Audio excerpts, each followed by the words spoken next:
నమస్కారం. G3 news వార్తలకు స్వాగతం. ముందుగా వార్తల్లోని ముఖ్యాంశాలు. ఉపాధి హామీని నిర్వీర్యం చేస్తున్నారన్న షర్మిల.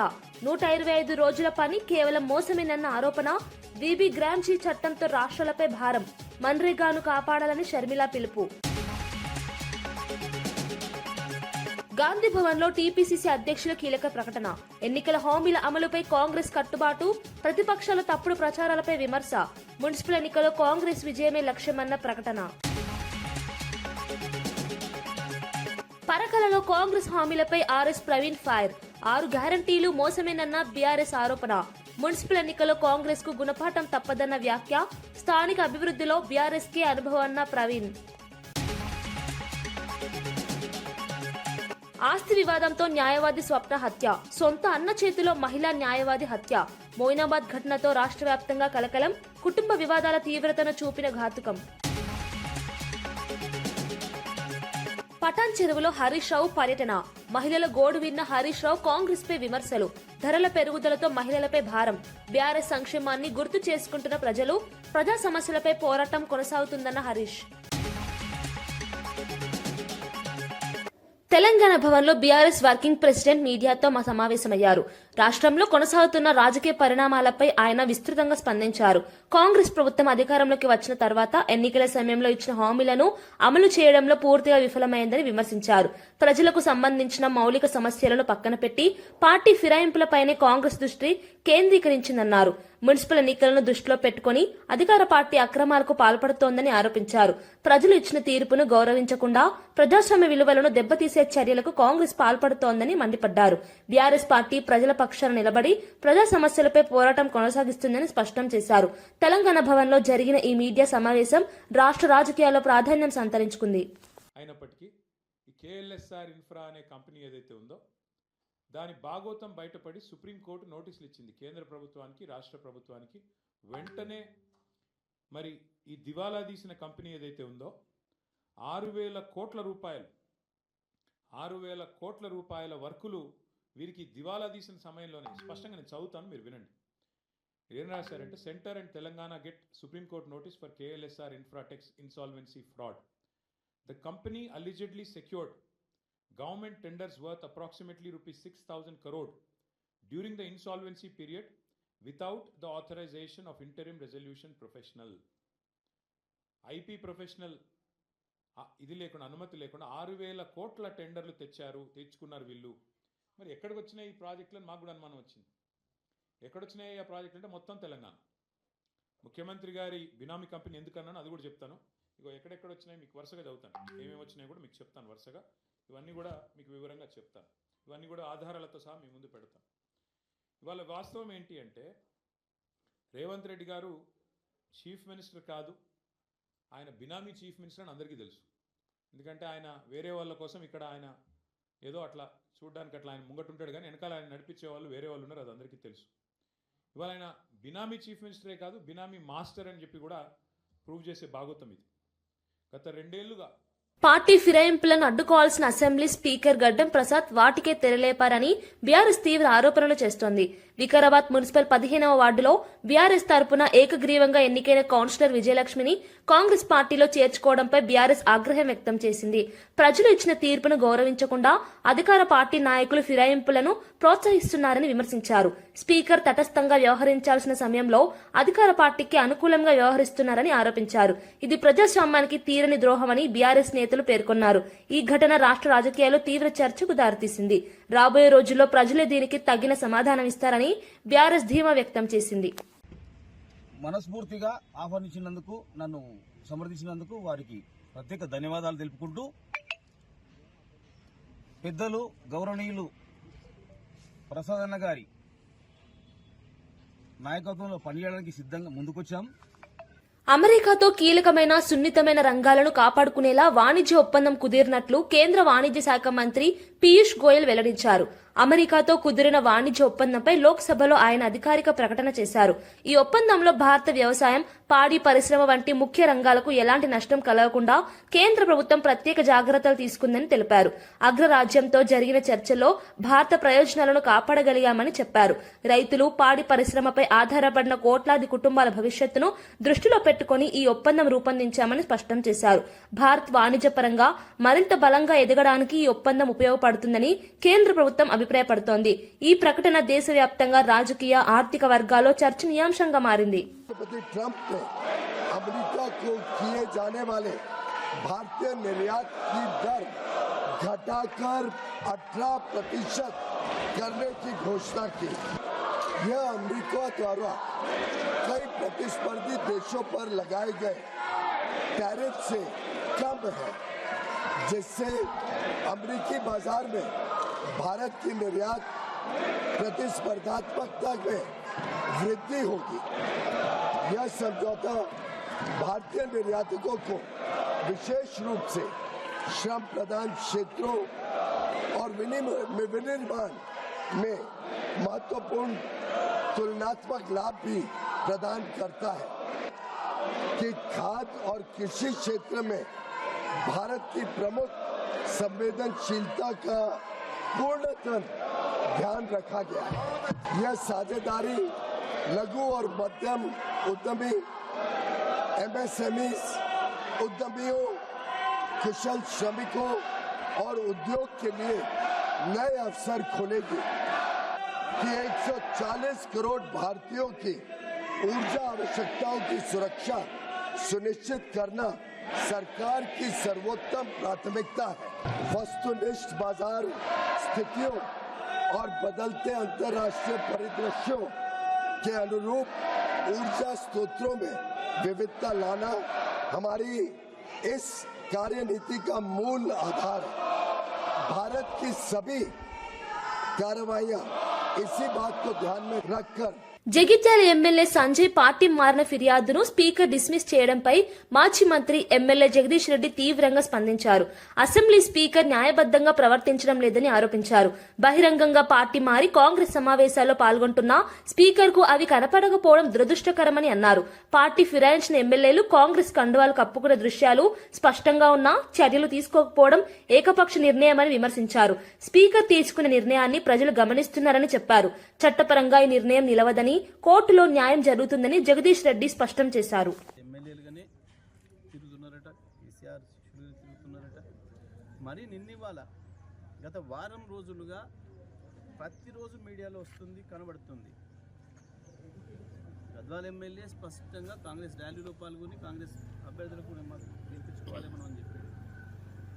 జగిత్యాలనైతే స్పష్టంగా జీవన్ రెడ్డి గారు బహిరంగంగానే స్టేట్మెంట్ ఇచ్చిండు. మా 30 సీట్లు కాంగ్రెస్ పార్టీ సీట్లు ఎట్లు ఇస్తావు నువ్వు, నేను ఎట్టి బస్సులో ఒప్పుకోను, 50 సీట్లు నాకు కావాలని ఆయన సంజయ్, డాక్టర్ సంజయ్ ఎమ్మెల్యే ఇంత స్పష్టంగా కనబడుతుంది. అయినా సరే స్పీకర్ గారు మా పిటిషన్ డిస్మిస్ చేయడం అనేది దురదృష్టకరం. వీళ్ళకి ఏమాత్రం చట్టం అంటే గౌరవం లేదు, న్యాయం అంటే గౌరవం లేదు. తప్పకుండా మేము కోర్టులో తేల్చుకుంటాం. వాళ్ళని డిస్క్వాలిఫై చేయడం అనేది ఖాయం. స్పీకర్ గారి ఏకపక్ష నిర్ణయాన్ని ప్రజలందరూ కూడా గమనిస్తున్నారు.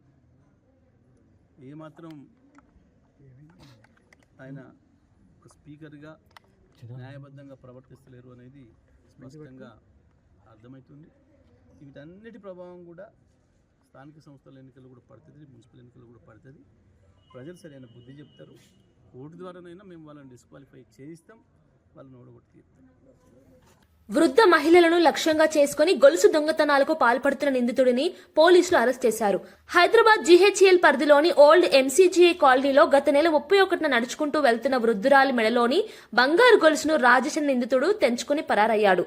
బాధితురాలి ఫిర్యాదుతో కేసు నమోదు చేసిన పోలీసులు సీసీటీవీ ఫుటేజ్ ఆధారంగా నిందితుడిని గుర్తించారు.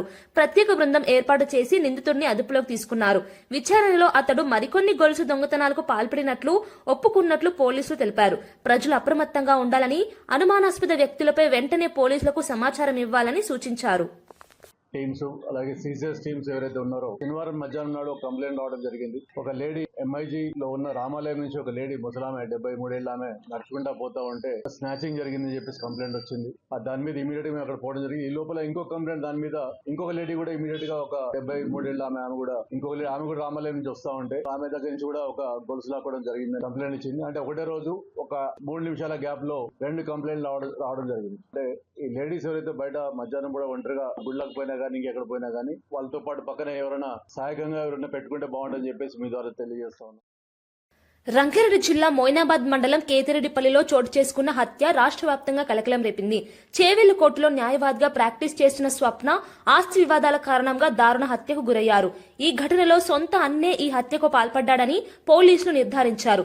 కుటుంబ ఆస్తి విషయంలో గత కొంతకాలంగా స్వప్నకు ఆమె అన్నకు మధ్య విభేదాలు కొనసాగుతున్నట్లు పోలీసులు తెలిపారు. ఈ విభేదాలు మాటామాటా పెరిగి చివరకు హింసాత్మక ఘటనగా మారినట్లు ప్రాథమిక విచారణలో వెల్లడైంది. హత్య జరిగిన వెంటనే పోలీసులు సంఘటనా స్థలానికి చేరుకుని ఆధారాలు సేకరించారు. నిందితుడిని అదుపులోకి తీసుకుని విచారణ చేపట్టారు. న్యాయ వృత్తిలో ఉన్న మహిళను సొంత కుటుంబ సభ్యుడే హత్య చేయడం తీవ్ర ఆవేదన కలిగిస్తోందని స్థానికులు, న్యాయవాద సంఘాలు విచారణ వ్యక్తం చేస్తున్నాయి. ఈ ఘటన కుటుంబ వివాదాల తీవ్రతను మరోసారి చాటి చెప్పింది.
పటాన్ చెరువు నియోజకవర్గంలో మాజీ మంత్రి ఎమ్మెల్యే హరీష్ రావు పర్యటించారు. గడ్డపోతారం మున్సిపాలిటీ పరిధిలోని మాదారం గ్రామంలో ఆయన ఇంటింటి పర్యటన చేపట్టి మహిళలు ఎదుర్కొంటున్న సమస్యలను స్వయంగా తెలుసుకున్నారు. కాంగ్రెస్ ప్రభుత్వం అధికారంలోకి వచ్చిన తర్వాత ధరల పెరుగుదలతో ఆర్థిక భారం పెరిగిందని మహిళలు హరీష్ రావుకు వివరించారు. సంక్షేమ పథకాలు సరిగా అమలు కావడం లేదని, రోజువారీ జీవితం కష్టంగా మారిందని వాపోయారు. మహిళలకు భద్రత కల్పించడంలో ప్రభుత్వం విఫలమైందని హరీష్ రావు విమర్శించారు. బీఆర్ఎస్ హయాంలో అమలైన సంక్షేమ పథకాలు మహిళలకు భరోసా ఇచ్చాయని గుర్తు చేశారు. ప్రజా సమస్యలపై బీఆర్ఎస్ పోరాటం కొనసాగుతుందని ఆయన స్పష్టం చేశారు. మాకు కళ్ళు కావు, కాకపోకలకు కావు, మా దవాఖానలకు కావు. 2000 ఇస్తాను కూడా కట్టుకున్నారు. ఈ పైన ముంగటిస్తున్నారు. పైన రేపేళ్ళు ఉండాక మరి కేసీఆర్ ఉన్నాక మరి అంతకు ముందు మాకు 8 రోజులు 15 రోజుల ముందు వస్తున్నారు. మేము కేసీఆర్ అన్నం మీరు బతుకుతున్నాం. ఇప్పటికైనా మాకు భూములు లేవు. మేము భూములు లేక బతుకుతున్నాం. ఇక మేము బట్టతో కట్టుకొని బతికినాము. ఇవాళ తిని నీయ తప్పితే కాదు కేసీఆర్తో మేము బతికినాము. ఇవాళ కేసీఆర్ మాకు ఉంటేనే మాకు మంచిది.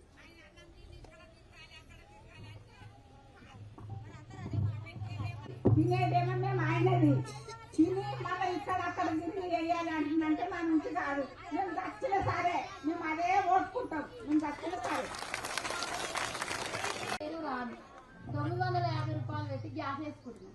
నెలకు 2 గుడ్డ వేసుకుంటే ₹1 నా అకౌంట్లో పడాలి కదా. ₹1 కూడా పడతలేదు.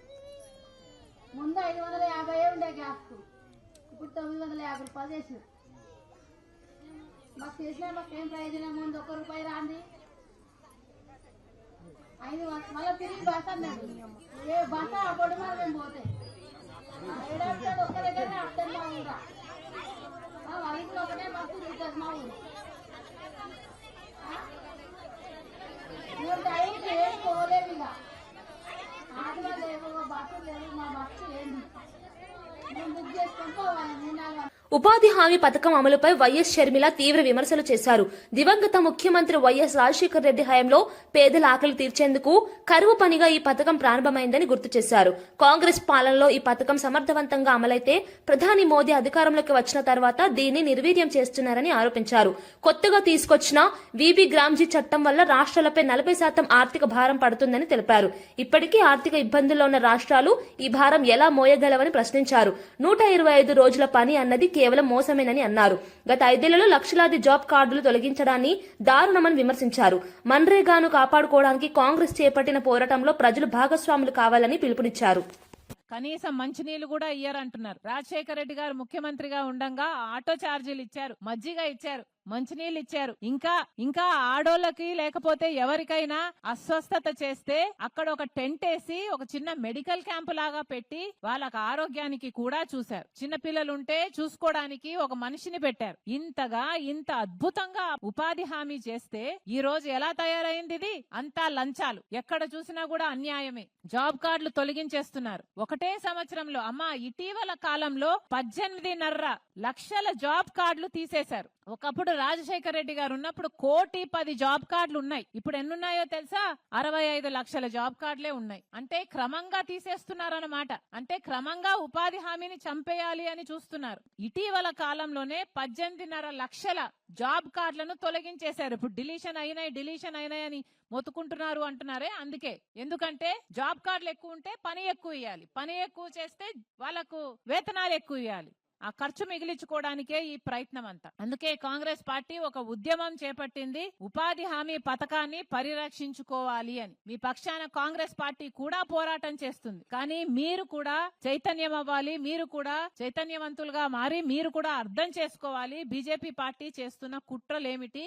ఈ కొత్త చట్టంతో మీకు న్యాయం జరగదు అని మీరు అర్థం చేసుకోవాలి. ఎక్కడికక్కడ మీరు అందరూ కూడా దీన్ని వ్యతిరేకించాలి. మాతో పాటు చేయి కలపండి, అందరము కలిసి ఉపాధి హామీ పథకాన్ని రక్షించుకునే కార్యక్రమం చేస్తాం. మరొకసారమ్మా, మీ పనులు మానుకొని మా కోసం వచ్చారు. ప్రతి ఒక్కరికి, ప్రతి అన్నకు, ప్రతి తమ్ముడికి, ప్రతి అక్కకు, ప్రతి చెల్లికి, ప్రతి అమ్మకు, ప్రతి అయ్యకు మీ రాజశేఖర రెడ్డి బిడ్డ శిరస్సు వంచి చేతులు జోడించి మనస్ఫూర్తిగా నమస్కరించుకుంటుంది.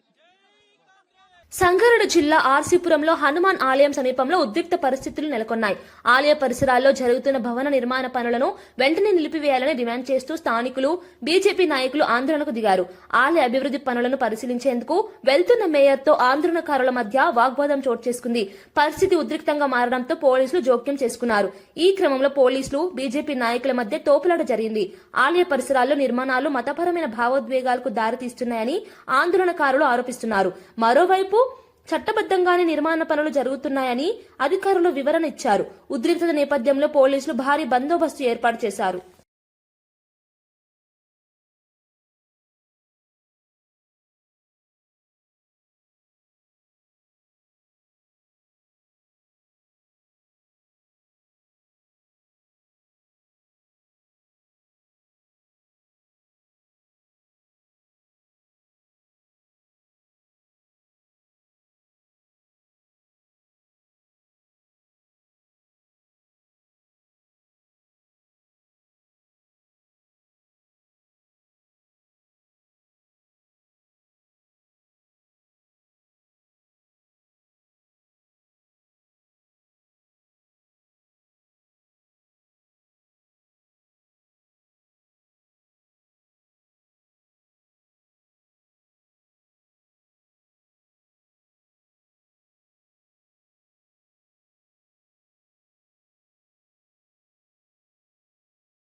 సూర్యాపేట పట్టణ అభివృద్ధి బీఆర్ఎస్ తోనే సాధ్యమని మాజీ మంత్రి జగదీష్ రెడ్డి స్పష్టం చేశారు. సూర్యాపేట మున్సిపల్ ఎన్నికల ప్రచారంలో భాగంగా ఆయన పలు వార్డుల్లో పర్యటించి బీఆర్ఎస్ అభ్యర్థులకు మద్దతుగా ప్రచారం నిర్వహించారు. బీఆర్ఎస్ పాలనలో సూర్యాపేట పట్టణం అభివృద్ధిలో గణనీయమైన మార్పు వచ్చిందని గుర్తు చేశారు. రహదారులు, డ్రైనేజీ, తాగునీరు, మౌలిక వసతులు మెరుగుపడ్డాయని తెలిపారు. కాంగ్రెస్ ప్రభుత్వం అధికారంలోకి వచ్చిన తర్వాత అభివృద్ధి నిలిచిపోయిందని విమర్శించారు. మున్సిపల్ ఎన్నికల్లో ప్రజలు అభివృద్ధిని దృష్టిలో పెట్టుకుని ఓటు వేయాలని కోరారు. సూర్యాపేట భవిష్యత్తు బీఆర్ఎస్ చేతుల్లోనే సురక్షితమని జగదీష్ రెడ్డి ధీమా వ్యక్తం చేశారు. ఈ పరిస్థితి ఉంది. అన్ని పోయి సూర్యాపేటను కూడా ఒక శాంతియుతమైన పట్టణంగా చేసుకున్నాం మనం. ఈ 2 ఏళ్ల కాంగ్రెస్ పాలన బాగలేదు అని చెప్పాలంటే మీరు ఇలా మీ చేతికి వచ్చిన ఆయుధం ఓటు. మీరు గొడవతో దెబ్బ కొట్టే పని లేదు, పగితం కాల్చే పని లేదు. మీ చేతుల్లో ఓటు, మీరు బూతులకి ఏదైతే పోతున్నారో ఆ ఓటు కారు గుర్తు మీద వస్తే మీరు అన్నిటికీ సమాధానం చెప్పినట్టు. మీరు చేసిన మోసాలకు ఇంకో మా సమాధానం ఇదే అని చెప్పి కాంగ్రెస్ పార్టీకి చెప్పినట్టయితే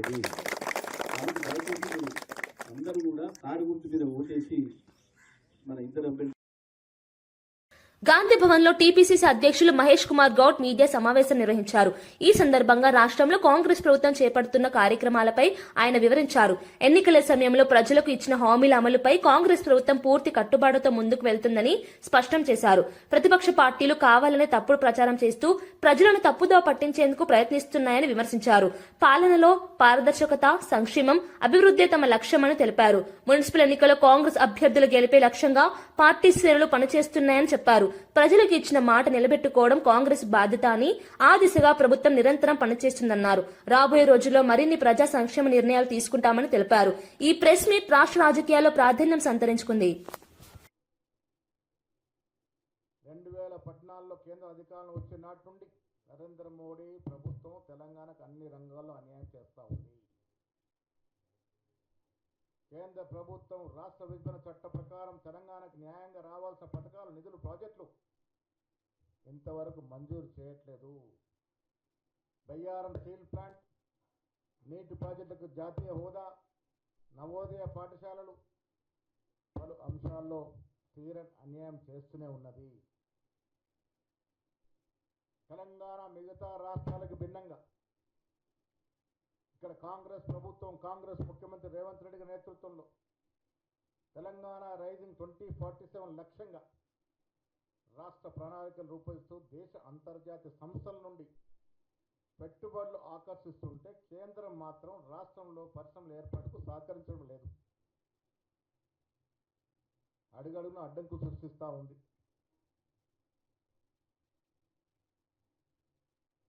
నిన్నగాక మొన్న ప్రవేశపెట్టిన బడ్జెట్లో రాష్ట్రానికి తీరని అన్యాయం జరిగింది. రోడ్డు, మెట్రో రైలు, మూసి ప్రాజెక్టు వంటి కీలక ప్రాజెక్టుని విస్మరించింది. జాతీయ అధ్యక్షుడు జవాబు చెప్పాలి ఇవన్నిటికీ. బడ్జెట్లో రాజనగరం నియోజకవర్గంలో పులి సంచారం ప్రజలు తీవ్ర భయాందోళనకు కారణమైంది. గాడాల, మధురపూడి పరిసర ప్రాంతాల్లో పెద్ద పులి తిరుగుతున్నట్లు సమాచారం రావడంతో సమీప గ్రామాల ప్రజలు ఆందోళనకు గురవుతున్నారు. ఈ విషయాన్ని గమనించిన ఎమ్మెల్యే బత్తుల బలరామకృష్ణ వెంటనే అధికారులను అప్రమత్తం చేశారు. అటవీ శాఖ అధికారులతో మాట్లాడి తక్షణమే పులిని బంధించే చర్యలు తీసుకోవాలని కోరారు. అవసరమైతే ఈ అంశాన్ని డిప్యూటీ సీఎం పవన్ కళ్యాణ్ దృష్టికి తీసుకెళ్తామని తెలిపారు. తొర్రేడు, ఉండేశ్వరపురం తదితర గ్రామాల ప్రజలు అప్రమత్తంగా ఉండాలని సూచించారు. ముఖ్యంగా రాత్రి వేళ పొలాలకు వెళ్లే రైతుల భద్రతపై ప్రత్యేక దృష్టి సారించాలని అధికారులకు ఆదేశాలిచ్చారు. పులి సంచారంతో గ్రామాల్లో భయం నెలకొంది. ఆ యొక్క పరిసర ప్రాంతాల్లో ఉన్నట్టుగా ఉంది కాబట్టి ఆ యొక్క పరిసర ప్రాంత గ్రామాలు సుమారుగా 10 గ్రామాలు ఉన్నాయి. బుచ్చింపేట, ఉండేశ్వరపురం, మధురపూడి, గాడాల, అదేవిధంగా నిడిగట్ల ప్రజలు కూడా అప్రమత్తంగా ఉండాల్సినటువంటి అవసరం ఉంది. అలాగే చూస్తే మనం మిర్తుపాడు, కాతేరు ప్రజలు కూడా అప్రమత్తంగా ఉండాలని చెప్పి కోరుతున్నాను. ఇది అర్జెంట్ హెచ్చరిక. ప్రతి ఒక్కరు కూడా పొలాల్లో ఎవరైతే పనిచేసుకుంటున్నారో అందరూ కూడా మీ ఇళ్లకు చేరుకోండి. గుంపులుగా మాత్రమే ఉండండి. పులి సంతరిస్తుంది. దయచేసి చేతులు జోడించి మిమ్మల్ని అందరినీ కూడా నేను రిక్వెస్ట్ చేస్తున్నాను. ఆ యొక్క పొలాల్లో మాత్రం ఉండొద్దు. పులి సంతరిస్తుంది. ఈ యొక్క ప్రభుత్వ అధికారులు కూడా పూర్తి స్థాయిలో గాలిస్తున్నారు. ఈ యొక్క మనకి పోలీస్ డిపార్ట్మెంట్ పూర్తి స్థాయిలో గాలిస్తుంది. అదేవిధంగా ఫారెస్ట్ డిపార్ట్మెంట్ కూడా పూర్తి స్థాయిలో గాలిస్తుంది. ఆ యొక్క పులిని ఎప్పటికప్పుడు మానిటరింగ్ చేస్తున్నారు. అడుగుజాడలన్నీ కూడా వరి పొలాల్లో ఉన్నాయి. మనకి కోనవరం వైపు నుంచి డైరెక్ట్గా కూడా ఈ గాడాల వైపు, మధురపూడి వైపు, ఇటువైపు మాత్రం ప్రయాణం చేస్తుంది. కాబట్టి చుట్టుపక్కల ప్రజలందరూ కూడా అప్రమత్తంగా ఉండాలని కోరుతున్నాము. అదేవిధంగా మీ పశువులు కానీ లేదా మనుషులు కానీ ఒంటరిగా వెళ్ళొద్దని చెప్పేసి మీ అందరికి కూడా తెలియజేస్తున్నాను. పశువులు అవసరమైతే ఈరోజు ఇంటి దగ్గరే కట్టేసి మేత వేసుకోవాల్సిందిగా కూడా రైతులకి నేను తెలియజేస్తున్నాను. ఈ యొక్క ప్రజలు ఎవరు కూడా దయచేసి చేతులు జోడిస్తున్నాను, ఆ పొలాల్లో ఉండొద్దని చెప్పేసి కోరుతున్నాను. చాలామందికి ఇప్పుడు చాలా మనకి కమర్షియల్ క్రాప్స్ అవ్వడం వల్ల చాలా వ్యవసాయ పనులు చాలా ఒత్తిడి ఉంది. కానీ ఈరోజు రేపు కూడా వాయిదా వేసుకోవాలి. మళ్ళీ పులి యొక్క జాడలో పులి యొక్క ఆచూకీ దొరికిన వెంటనే మీ అందరికి కూడా తెలియజేస్తాను. దయచేసి మాత్రం అందరూ జాగ్రత్త వహించాలని చెప్పేసి మిమ్మల్ని అందరూ హెచ్చరిస్తున్నాను, సూచిస్తున్నాను, రిక్వెస్ట్ చేస్తున్నాను. ఇట్లు మీ బత్తుల బలరామకృష్ణ, ఎమ్మెల్యే రాజనగర్ నియోజకవర్గం. హనుమకొండ జిల్లా పరకాల మున్సిపాలిటీ ఎన్నికల ప్రచారంలో బీఆర్ఎస్ రాష్ట్ర నాయకుడు ఆర్ఎస్ ప్రవీణ్ కుమార్ పాల్గొన్నారు. ఎన్నికల ప్రచారంలో భాగంగా ఆయన పలు వార్డుల్లో విస్తృతంగా పర్యటించారు. ఈ సందర్భంగా కాంగ్రెస్ ప్రభుత్వంపై తీవ్ర విమర్శలు చేశారు. 6 గ్యారంటీల పేరుతో ప్రజలను మోసం చేసిందని ఆరోపించారు. ఎన్నికల సమయంలో ఇచ్చిన హామీలను అమలు చేయడంలో కాంగ్రెస్ ప్రభుత్వం పూర్తిగా విఫలమైందన్నారు. ప్రజలు ఇప్పుడు వాస్తవాన్ని గుర్తిస్తున్నారని, మున్సిపల్ ఎన్నికల్లో కాంగ్రెస్ కు తగిన గుణపాఠం చెబుతారని ధీమా వ్యక్తం చేశారు. బీఆర్ఎస్ పాలనలో జరిగిన అభివృద్ధిని ప్రజలు గుర్తు చేసుకుంటున్నారని తెలిపారు. స్థానిక సమస్యల పరిష్కారంలో బీఆర్ఎస్ కి అనుభవం ఉందని అన్నారు. పరకాల మున్సిపల్ ఎన్నికలు రాష్ట్ర రాజకీయాలకు కీలకంగా మారాయని ఆయన వ్యాఖ్యానించారు. గ్యాస్ సిలిండర్, గృహజ్యోతి, మరి యువ వికాసం, విద్యార్థులకు ఒక్కొక్కరికి స్కూటీలు ఇస్తున్నారు. అమ్మాయిలకు ఇచ్చిందా మీ దగ్గర? ముసలోళ్ళకి అందరికి కూడా 4,000 రూపాయలు ఇస్తున్నారు. ఇచ్చిందా? రైతు రుణమాఫీ మొత్తం కూడా బ్యాంకులలో పోయి మీ ఇష్టం వచ్చిన లోన్లు తీసుకొని డిసెంబర్ 9వ తారీఖు నాడు మీకు మొత్తం కూడా మొదటి సంతకమే రుణమాఫీ మీద పెడతాడు. పెట్టిండా? మరి గ్యారంటీ కార్డు ఇచ్చిన దొంగలు మన ఇళ్లకు ఓటు అడగడానికి వచ్చినప్పుడు గల్ల పట్టాలా లేదా? వాళ్ళది పట్టాలా లేదా? పెళ్లి పేరుతో మోసం చేశారంటూ బాధితురాలు వీణ తీవ్ర ఆరోపణలు చేశారు. అరవ శ్రీధర్ తనతో మాత్రమే కాకుండా మరో 6 అమ్మాయిలతో కూడా మాట్లాడుతున్నాడని ఆమె వెల్లడించారు. తనను కలవడం, కలిసి తిరగడం కోసం అనేక ప్రాంతాలకు తీసుకెళ్లాడని తెలిపారు. పెళ్లి చేస్తానని నమ్మించి చివరకు మోసం చేశాడని ఆవేదన వ్యక్తం చేశారు. తన భద్రత కోసమే కాల్ రికార్డింగ్లు చేస్తున్నట్లు వీణ తెలిపారు. ఈ వ్యవహారం బయటకు రావడంతో మహిళల భద్రతపై మరోసారి చర్చ మొదలైంది. పెళ్లి పేరుతో మోసాలకు పాల్పడుతున్న వారిపై కఠిన చర్యలు తీసుకోవాలని మహిళా సంఘాలు డిమాండ్ చేస్తున్నాయి. బాధితురాలికి న్యాయం చేయాలని పలువురు కోరుతున్నారు. ఈ ఘటన సామాజికంగా తీవ్ర చర్చకు దారితీసింది. ఎమ్మెల్యేకు మీకున్న రిలేషన్లో మీరు ఎందుకు ఎమ్మెల్యే వీడియో రికార్డింగ్ చేసుకోవాల్సి వచ్చింది? మంచిగా రిలేషన్ ఉన్నప్పుడు. మంచిగా లేదండి రిలేషన్. అతను ఒకనొక టైంలో 1 ఇయర్ తర్వాత నాకు తెలిసిన విషయం ఏంటంటే అతను నాతో మాత్రమే కాదు ఇంకొక 6 మంది అమ్మాయిలతో మాట్లాడుతున్నాడు. దానికి 6 మంది అమ్మాయిల్ని కలవడం, కలిసే ప్రాసెస్లో అతను చాలా ప్లేసెస్కి వెళ్ళాడు. అవన్నీ నాకు తెలియడం జరిగింది. అప్పుడే చెప్పాను ఎమ్మెల్యే గారికి, ఇది ఇలాగే వదిలేద్దామండి, మీరు కామ్ అయిపోండి, నేను కామ్ అయిపోతాను, ఇట్స్ నైట్ మేర్ లాగా వదిలేద్దాం అనేసి నేను చెప్పాను. కానీ అతను ఒప్పుకోలేదు. అతని ఎఫర్ట్స్ అతను పెట్టడం జరిగింది. సో నా సేఫ్ సైడ్కి ఇఫ్ పెళ్ళి అన్నాడు, పెళ్లి చేసుకుంటే వెల్ అండ్ గుడ్ అనుకున్నాను. సో నా సేఫ్ సైడ్కి నేను రేపు మోసం జరిగినా సరే, ఏది జరిగినా సరే నాకు చెప్పుకోవడానికి ఉండాలి కాబట్టి నేను రికార్డ్ చేసుకున్నాను. వార్తలు ముగించే ముందు ముఖ్యాంశాలు మరోసారి. ఉపాధి హామీని నిర్వీర్యం చేస్తున్నారన్న షర్మిల. 125 రోజుల పని కేవలం మోసమేనన్న ఆరోపణ. బీబీ గ్రాంజీ చట్టంతో రాష్ట్రాలపై భారం. మన్రేగాను కాపాడాలని షర్మిల పిలుపు. గాంధీ భవన్ లో టీపీసీసీ అధ్యక్షుల కీలక ప్రకటన. ఎన్నికల హామీల అమలుపై కాంగ్రెస్ కట్టుబాటు. ప్రతిపక్షాల తప్పుడు ప్రచారాలపై విమర్శ. మున్సిపల్ ఎన్నికల్లో కాంగ్రెస్ విజయమే లక్ష్యమన్న ప్రకటన. పరకలలో కాంగ్రెస్ హామీలపై ఆర్ఎస్ ప్రవీణ్ ఫైర్. 6 గ్యారంటీలు మోసమేనన్న బీఆర్ఎస్ ఆరోపణ. మున్సిపల్ ఎన్నికల్లో కాంగ్రెస్ కు గుణపాఠం తప్పదన్న వ్యాఖ్య. స్థానిక అభివృద్ధిలో బీఆర్ఎస్ కే అనుభవం అన్న ప్రవీణ్. ఆస్తి వివాదంతో న్యాయవాది స్వప్న హత్య. సొంత అన్న చేతిలో మహిళా న్యాయవాది హత్య. మోయినాబాద్ ఘటనతో రాష్ట్ర వ్యాప్తంగా కలకలం. కుటుంబ వివాదాల తీవ్రతను చూపిన ఘాతుకం. పటాన్ చెరువులో హరీష్ రావు పర్యటన. మహిళల గోడు విన్న హరీష్ రావు కాంగ్రెస్ పై విమర్శలు. ధరల పెరుగుదలతో మహిళలపై భారం. బీఆర్ఎస్ సంక్షేమాన్ని గుర్తు చేసుకుంటున్న ప్రజలు. ప్రజా సమస్యలపై పోరాటం కొనసాగుతుందన్న హరీష్. ఇవి ఈనాటి వార్తా విశేషాలు. మరో బులెటిన్లో మళ్ళీ కలుద్దాం. నమస్కారం.